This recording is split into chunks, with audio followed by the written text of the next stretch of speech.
Alhamdulillah, syukur sebanyak-banyaknya kepada Allah Subhanahu wa ta'ala yang telah menganugerahkan dan mengurniakan kepada kita dua nikmat yang paling besar, yaitu nikmat keimanan, kepercayaan, keyakinan dan akidah yang benar, bertuhankan kepada Allah Subhanahu wa ta'ala, bernabikan kepada sekalian para rasul dan junjungan terakhir Muhammad sallallahu alaihi wasallam, dan beragamakan kepada Islam yang diredai oleh Allah Subhanahu wa ta'ala.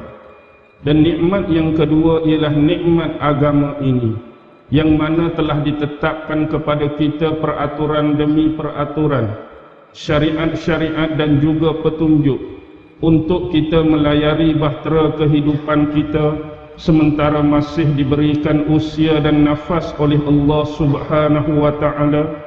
Supaya apa? Supaya dengan syariat-syariat ini jalan yang kita ikuti itu terbimbing, jalan yang kita ikut itu terpandu, agar dia tidak tersesat dan terseleweng kepada jalan-jalan yang telah disediakan oleh musuh-musuh Allah, baik yang nyata ataupun yang tersembunyi. Bila menyebut tentang umat Nabi Muhammad sallallahu alaihi wasallam di akhir zaman, sebagai contoh ada sebuah periwayatan yang cukup masyhur, yang mana pada suatu ketika Nabi Muhammad sallallahu alaihi wasallam sedang duduk-duduk bersama dengan beberapa orang sahabat, termasuklah di dalamnya sahabat-sahabat senior, sahabat-sahabat besar seperti sahibul ghar Sayyidina Abu Bakar As-Siddiq, yang mana Rasulullah mengucapkan satu perkataan yang membuatkan sahabat-sahabat terkejut, sahabat-sahabat teruja. Sesungguhnya aku merindukan kepada ikhwan-ikhwanku, aku merindukan kepada saudara-saudaraku. Ini adalah satu ucapan yang diberikan dan dilontarkan oleh Nabi Muhammad sallallahu alaihi wasallam di hadapan para sahabat-sahabat beliau, yang menyebabkan suasana tenang dan hening seketika, seolah-olah masing-masing diam membantu memikirkan sesuatu di sebalik hikmah kata Rasulullah sallallahu alaihi wasallam tadi. Dan yang lebih mengejutkan, ini adalah ucapan yang dilontarkan oleh Nabi Muhammad. Bagaimana seorang sahabat yang setia dan sesedekat Abu Bakar boleh terkejut dengan kenyataan yang dikeluarkan oleh baginda ini. Lalu dengan sebuah senyuman, Abu Bakar memecahkan suasana keheningan tersebut dengan bertanyakan kepada Rasulullah sallallahu alaihi wasallam, bukankah kami ini saudara-saudara kamu, wahai Rasulullah? Kenapa soalan ini keluar dan muncul daripada mulut Abu Bakar? Sebab kenyataan Nabi tadi, aku merindukan ikhwan-ikhwanku, aku merindukan saudara-saudaraku. Lantas daripada perkataan ini keluarnya persoalan, keluarnya pertanyaan, bukankah kami ini saudara-saudara kamu, wahai Rasulullah? Tidak sekali-kali, wahai Abu Bakar. Sesungguhnya kamu semua adalah sahabat-sahabatku, bukannya saudara-saudaraku. Lalu bila ini diberitakan oleh Rasulullah, ada salah seorang sahabat lain mencelah, bukankah kami ini ikhwanmu, wahai Rasulullah? Bukankah kami ini juga adalah saudaramu, wahai Rasulullah? Tidak. Tetapi mereka adalah yang dimaksudkan manusia-manusia yang akan datang setelah kewafatanku. Ini menunjukkan kepada kita satu umat yang amat-amat dirindui oleh Rasulullah adalah umat yang akan keluar, umat yang akan wujud, umat yang akan muncul setelah pemergian. Dengan kata lain, setelah Rasulullah sallallahu alaihi wasallam wafat. Walaupun mereka datang di kemudian hari setelah kewafatanku, tetapi mereka beriman kepada Allah Subhanahu wa ta'ala dan mereka beriman kepadaku sebagai seorang Rasulullah. Bahkan lebih jauh mereka amat mencintai kepada diriku. Dan ini membayangkan kepada kita kecintaan satu umat yang disebutkan oleh Nabi ini melebihi kecintaan mereka kepada ibu bapa mereka, melebihi kecintaan mereka kepada anak-anak mereka, melebihi kecintaan mereka kepada ahli keluarga, bahkan melebihi kecintaan mereka kepada harta benda mereka, bahkan melebihi kecintaan mereka kepada seluruh manusia yang ada. Di dalam sebuah hadis yang diriwayatkan oleh Abu Hurairah, yang mana Rasulullah sallallahu alaihi wasallam bersabda, apa kata Nabi terhadap umat yang amat dirindui oleh Nabi, dan apa kata Nabi terhadap mereka yang begitu mengasihi dan menyayangi Rasulullah?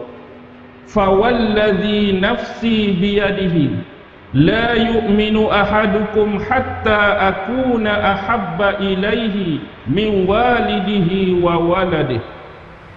Demi jiwaku yang berada di dalam genggamannya, sesungguhnya tidak beriman salah seorang di antara kamu sehinggalah diriku ini, yakni siapa? Yakni diri Rasulullah sallallahu alaihi wasallam lebih disayangi daripada kedua ibu bapanya dan lebih disayangi daripada anak-anaknya.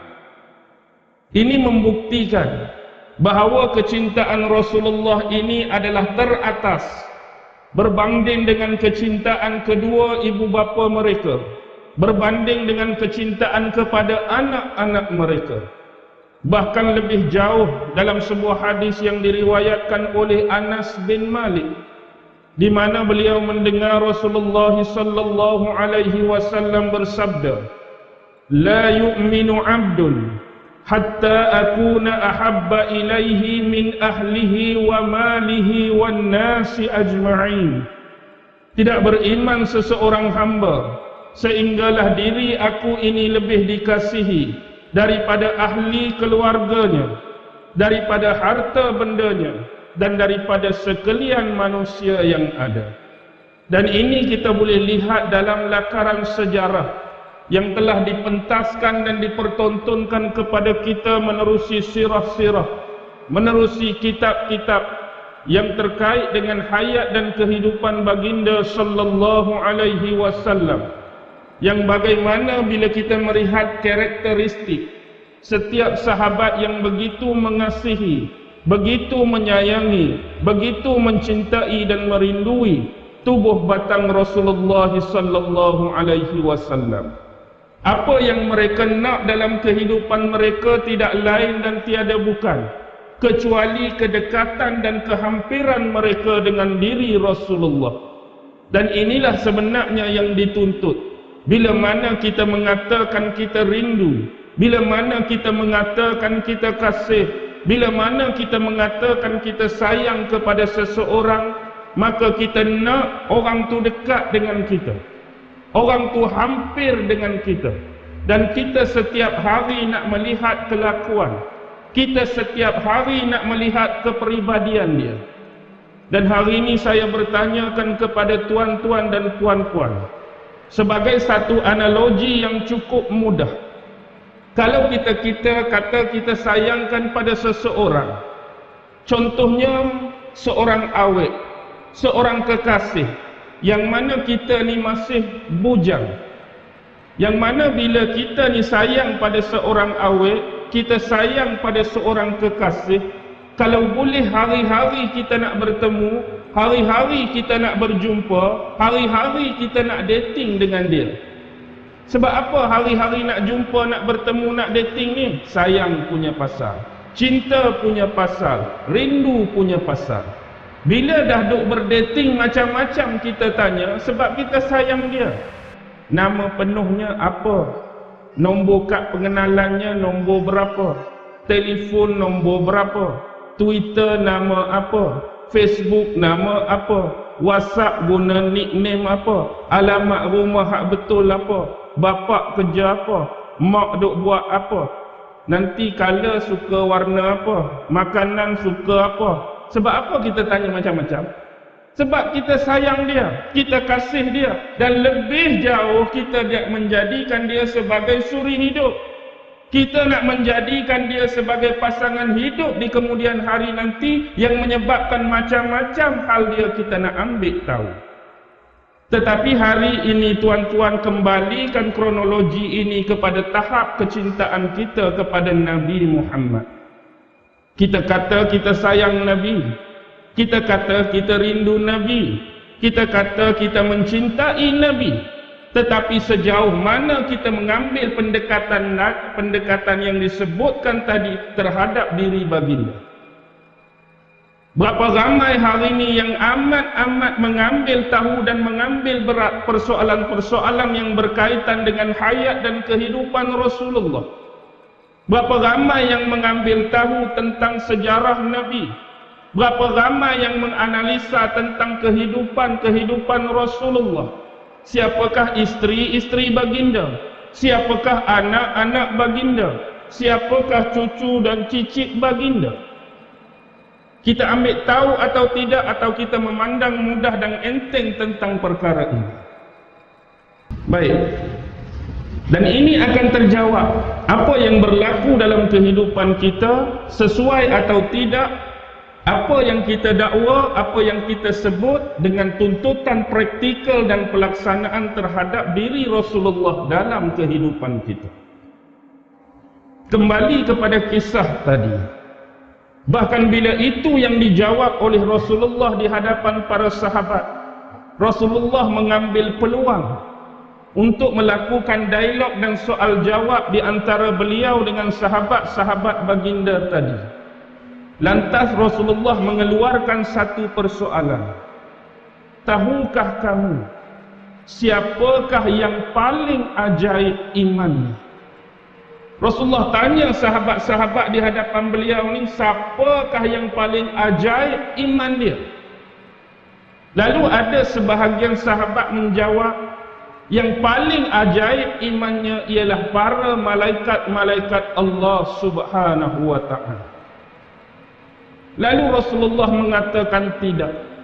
Mana mungkin malaikat itu tidak beriman kepada Allah? Sedangkan malaikat mempunyai kedekatan, kehampiran dan kekoriban dengan Allah. Mereka itu dah sememangnya dekat, hampir dan qarib dengan Allah. Mana mungkin mereka tak akan beriman dengan Allah? Sedangkan salah satu sifat malaikat ni, mereka hanya mengikuti, taat dan setia kepada perintah Allah, tanpa sesekali mereka menafikan walau satu pun perintah ataupun peraturan yang datang daripada Allah.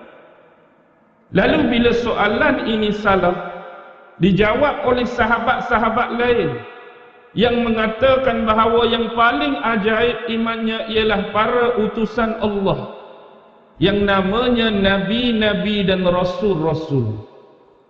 Lalu bila sahabat menjawab para Nabi dan Rasul yang paling ajaib iman mereka, Rasulullah juga menafikannya tidak. Mana mungkin para utusan Allah yang namanya Nabi-Nabi, yang namanya Rasul-Rasul tidak beriman kepada Allah, sedangkan wahyu-wahyu turun pada mereka. Wahyu turun pada Nabi, wahyu turun pada Rasul, mana mungkin mereka tak akan beriman kepada Allah?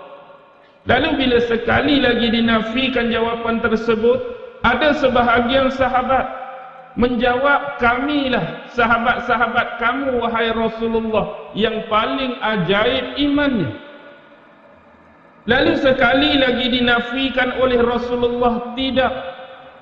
Mana mungkin kamu sahabat-sahabat aku tidak beriman kepada Allah dan Rasulnya, sedangkan aku hidup dan berada di tengah-tengah kalian.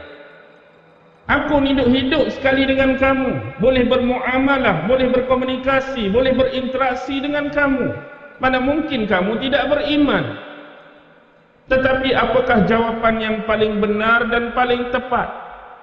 Lalu dijawab oleh Rasulullah sallallahu alaihi wasallam, mereka ialah satu umat yang akan datang selepas kewafatanku.